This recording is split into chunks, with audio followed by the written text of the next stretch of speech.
On this episode, I'm going to be showing you how I'm going to change out this under the cabinet microwave with a built-in range underneath with very low suction. And I'm going to change it out to a much better, high efficient 900 CFM under the range hood vent. So make sure you stay tuned.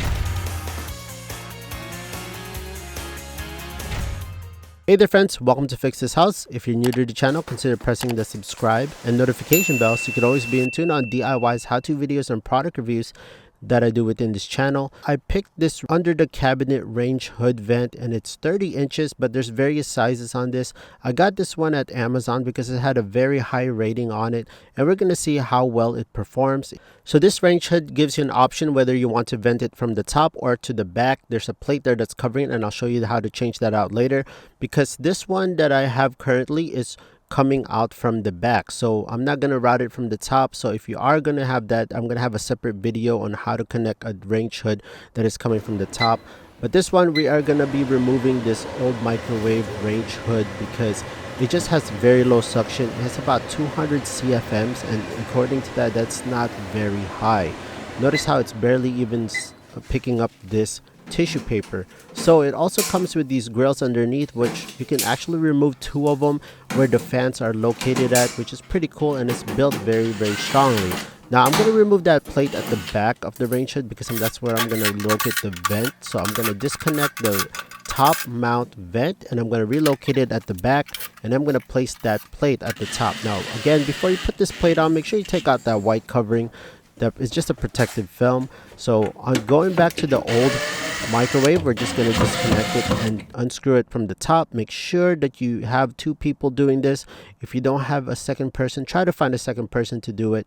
And also it comes with a template. Now this template is very easy to use. All you got to do is fold it and make sure that you place it correctly on where it's spotted. Take out all the punch outs, and that's where you're going to have to relocate and feed the electrical power. So you see there, it's very self-explanatory. You're just going to line it up to where it's going to sit, and that's where you're going to be placing it. Now this is currently what I have at the back flapper for the vent, but I'm going to replace it. I'm going to take out all these extra stuff. It is going to leave a bunch of holes on my drywall, but I'm going to patch that up later. My main focus here is to show you guys how I'm going to be installing this. So take your template and just use your masking tape to temporarily stick it to the location that you're going to line it up to. So as you can see, it's right to where the old vent is coming from. Use a pen or pencil to mark out all where the hole spots are, including where the cutout is for the vent. Now we're going to be taking out this old vent as well, because it does come with a new one that goes inside. Now these comes with these holes where you're going to place the screw in later on, and I'll be showing you that in later on to this video on how easily you can install that. So underneath the hood, if you take out the grill,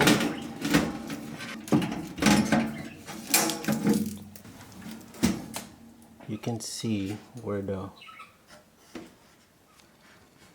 you can screw it in through right there. Same with the bottom, right there, right there.